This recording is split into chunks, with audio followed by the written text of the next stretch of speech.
आता वाजलेत सकाळचे 6:15. तारखा विसरणे हा नवऱ्यांचा जन्मसिद्ध अधिकार आहे आणि तेवढं ते नेमाने करतातच. मजा बघायची? बघा. Good morning Rahul. Good morning. ऐक ना, हॅपी अॅनिव्हर्सरी. बाहेर गावी आले की लक्षात नाही राहत तारखा काय वार काय. रात्री मी तुला विश करणार होते 12 वाजता, पण तू झोपला होतास. हो, आपलं बाहेर गावी आलं की झोप होते. आता शहरात ते महत्वाचं. हो.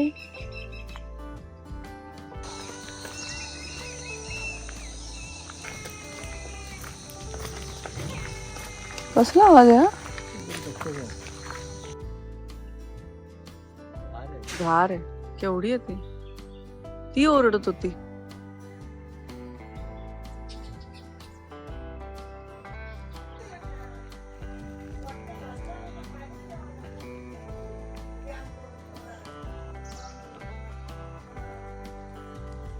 या घरांच्या इथून धूर येतोय कारण आंघोळीचा बंब पेटवला. फटाक्याचा पण येतोय, पण तो आंघोळीच्या बंबाचा वास असतो ना, तोही येतोय.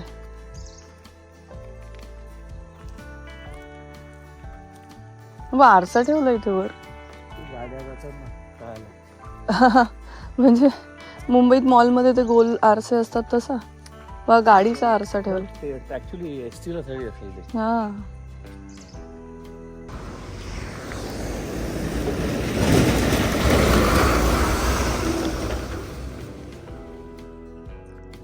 मस्त धुकं आहे ना.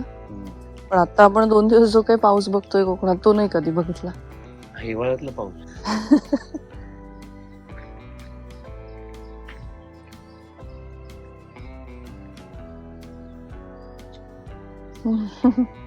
काय सुंदर दिसतंय.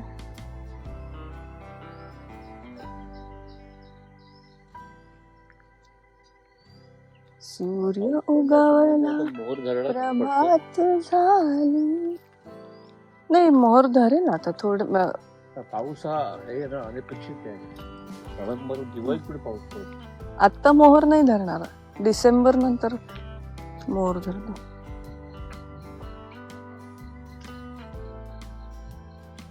पक्ष्यांचे इतके आवाज ऐकू येतात ना की कळत नाही कुठला कोणाचा आवाज आहे, काय आहे. चला राहुल, निघायचं ना परत. हो. भात कापणी झाली ना की पुढच्या महिन्याच्या नंतर मग दशावतार आणि हे सगळे खेळ सुरू होतात. ते शिमग्यापर्यंत चालू असते. नाही, इथे नाही. कुडाळ, मालवण त्या भागात. या इकडे नाही. इथे कापड खेळे होतात, पण ते पण शिमग्याला. ते केळफुल आहे ना पुढे? ठीक आहे. हो, केळफुल आहे. केळफुलाची भाजी काय सुंदर लागते माहितीये. सुगरणीची घरटी बघ तिकडे केवढी आहेत, त्या नारळाच्या झाडावर, ह्या झाडावर.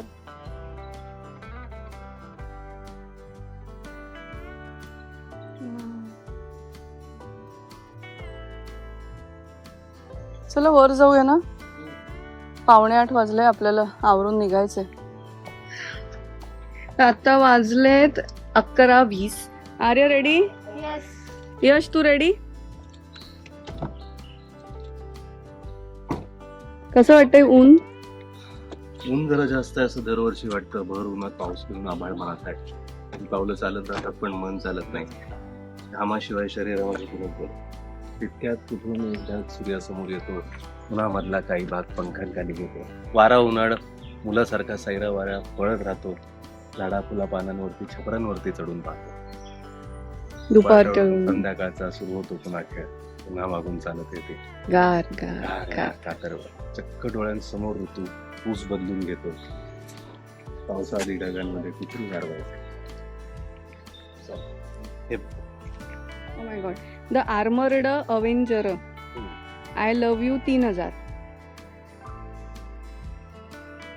वाजलेत 11:15 आणि आम्ही सगळेजण निघाले देवगडला जेवायला. आणि आज जेवायला सगळ्यांना व्हेज असं आहे. बटाट्याची भाजी, मटकीची उसळ, तू जेव. मी कोकणात येऊन व्हेज कोणीच खाणार नाहीये, सगळेजण खाणार आहेत सुरमई. पण दिसते चल ना थोडं.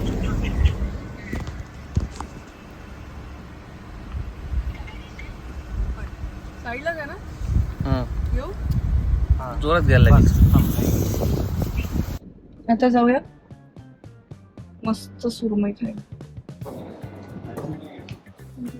काय काय आहे खायचं आहेत ना. हवी आहे का? नाही फुलगडी पिणार आहे आता.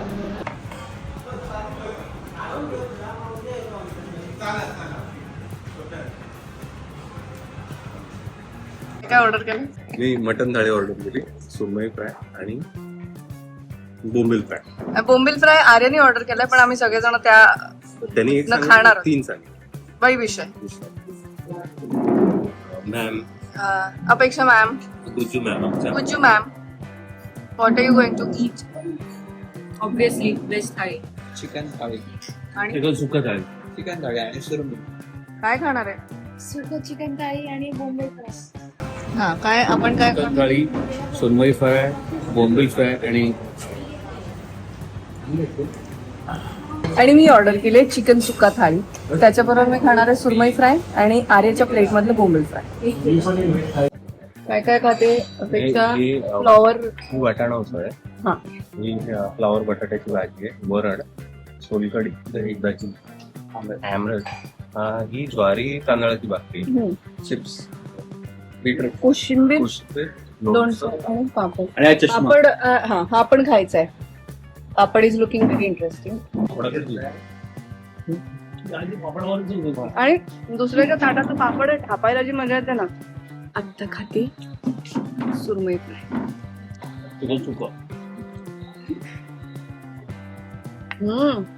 तुला आवाज लिंबू कसली फ्रेश आहे.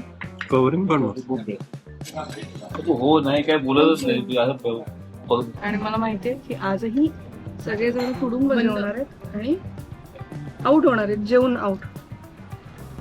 आम्ही फिरायला येतो ना तेव्हा अनएक्सप्लोर्ड जागा आणि उत्तम जेवण मिळणारं हॉटेल हे आमचं ध्येय असतं. म्हणजे रादर आम्ही हॉटेल आधी शोधतो आणि मग फिरायला कुठे जायचं ते शोधतो.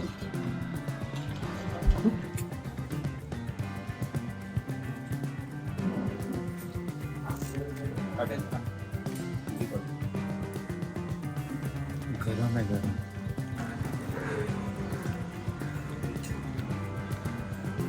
खुसखुशीत आहे.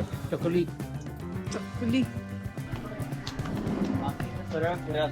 आमच्या नजरेत या टप्प्यातच राहा, लांब जाऊ नका. हा हा मी व्हिडिओ अपलोड करते, मग त्याच्यावर तुम्ही छान छान कमेंट्स करता. आणि माझा हा प्रयत्न असतो की माझ्या व्हिडिओवर आलेल्या प्रत्येक कमेंटला मी रिप्लाय देते. आणि असेच माझे व्हिडिओ बघत राहा, सबस्क्राईब करा, शेअर करा, लाईक करा.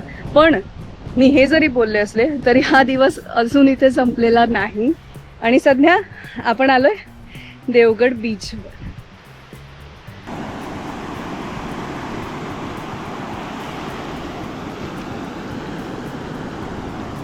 आता वाजले 3:30 आणि प्रत्येक ट्रिपच्या प्रथेप्रमाणे आम्ही आजही थांबलोय उसाचा रस्ता आहे. आणि आम्ही आता चाललोय, कुठे चाललोय दाखवू तुम्हाला. आम्ही आता चाललोय कांदळवनला. इथे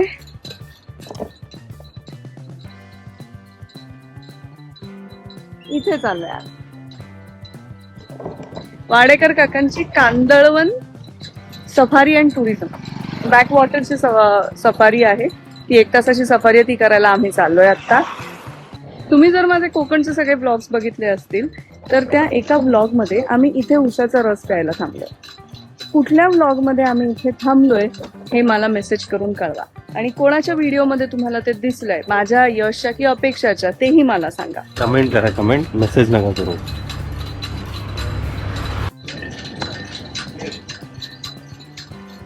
अरे डायरेक्ट तिकडे जाऊन मसाला बिसाला टाकून स्वतःचं उसाचं काहीतरी वेगळं बनवून घेतो. राहुलने एका गोटात अर्धा ग्लास संपवलाय, पाऊण ग्लास. ओम पण. आणि हा माझा अंगाचा ग्लास. Cheers. तिथून थोड्याच अंतरावर असलेल्या वाडेकर काकांच्या कांदळवन सफारीला आम्ही जाऊन पोहोचलो. नमस्कार, मी वाडेकर काका, कांदळवन सफारी आचरा. आणि आता आपण उभे हा मालवण तालुका आणि त्या बाजूला गेला की देवगड तालुका. या खाडीमुळे 2 तालुक्यांचं विभाजन झालेलं आहे. आणि आपण आता उभे आहे जांभडुलवाडी, हे बेट आहे ॲक्च्युली. आणि आता आपण निघणार आहे कांदळवनच्या सफारीला.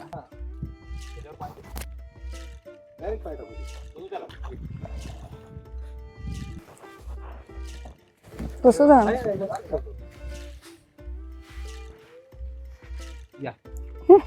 मोटर काय माहिती देते काही दगड दिसतात, ते ऑइस्टर कालवांचे दगड हो का? होऊ शकतात. ऑइस्टर कालव, हा ही समुद्रातली वाळू आणि खाडीतील माती यांच्या मिश्रणातून एक वेगळीच परिसंस्था तयार होते. त्याला इचुरान इकोसिस्टम किंवा खाजन वने म्हणतात. आणि त्याच्यातच ही झाडं तयार होऊ शकतात. उदाहरणार्थ खारफुटी, कांदळवन किंवा मँग्रोव्ह म्हणजे खाऱ्या पाण्यातील येणाऱ्या वनस्पतींचा समूह. तिकडे बघा, तो किंगफिशर बघा गेला.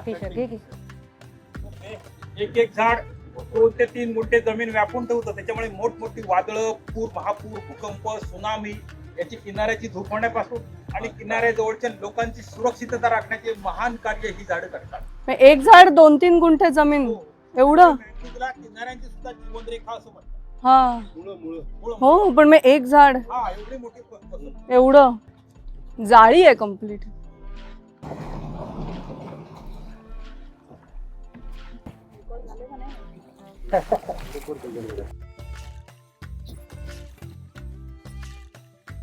झाडं आहेत ही रायझोफोरा ऑक्युलेटा किंवा कांदळ. ही झाडं इतर झाडांच्या तुलनेने 6 पट जास्त कार्बन डायऑक्साईड वायू स्वतः शोषून घेतात आणि शुद्ध ऑक्सिजनचा पुरवठा करतात.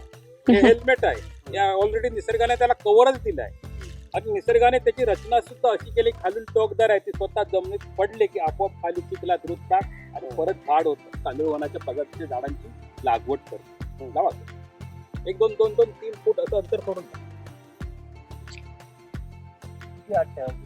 बस. वडाचं पारंब्यासारखं थोडं आलं की ते थोडं मूळ करतात. आता ते झाड आहेत आणि हे बघा, आता कुठे जमिनीत मूळ आहे आणि त्याला ही शोषण मुळे पडते. इथे म्हणजे अरे केवढे आहेत क्रॅब्स.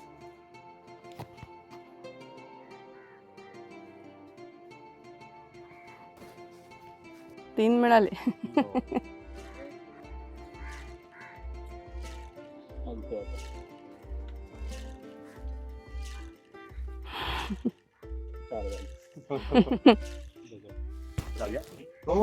बाबू एक आईचा वा.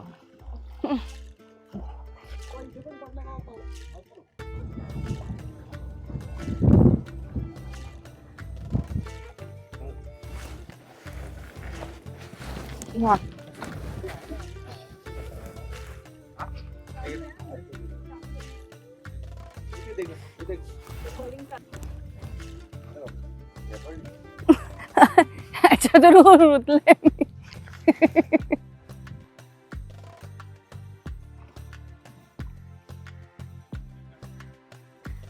आत्ता आम्ही कांदळवन सफारी करून आलो. 1 तासाची बोट राईड होती आमची ही. आणि ही आमची बोट आणि हे वाडेकर काका. त्यांचे सगळे डिटेल्स मी खाली डिस्क्रिप्शन बॉक्समध्ये देईनच तुम्हाला. आणि आता आम्ही चाललो आहे घरी. पण आजचा दिवस इथे संपलेला नाही, कारण आम्हाला आता जायचं आहे उषा आजीच्या घरी जेवायला. आणि बिपिन काकाने विचारलं की जेवायला काय करायचं, तर सगळ्यांची डिमांड ही होती की कुळथाचं पिठलं आणि भात.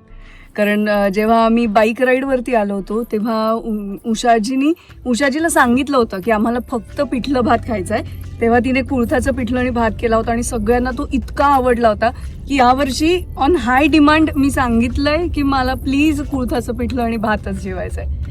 चला आता जाऊया उषा आजीकडे जेवायला. अंधेरा कायम रहे. अद्भुत अदम्य साहस की परिभाषा है. चला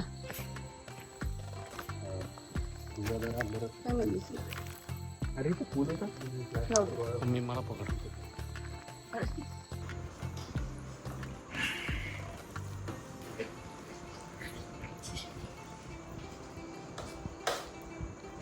माझे कशाला शूटिंग करते. मग तू दिसायला नकोस का? ही पण आली.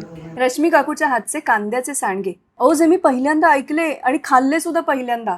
काय भारी होते माहितीये. आणि घरचं लोणचं जे मी थोडं ढापून आणलंय माझ्याकडे. आणि दलियाचा शिरा. घरचा भात, फराळ, त्याच्यानंतर उडदाचं पिठलं आणि अपेक्षा आणि यश प्रचंड आनंदी.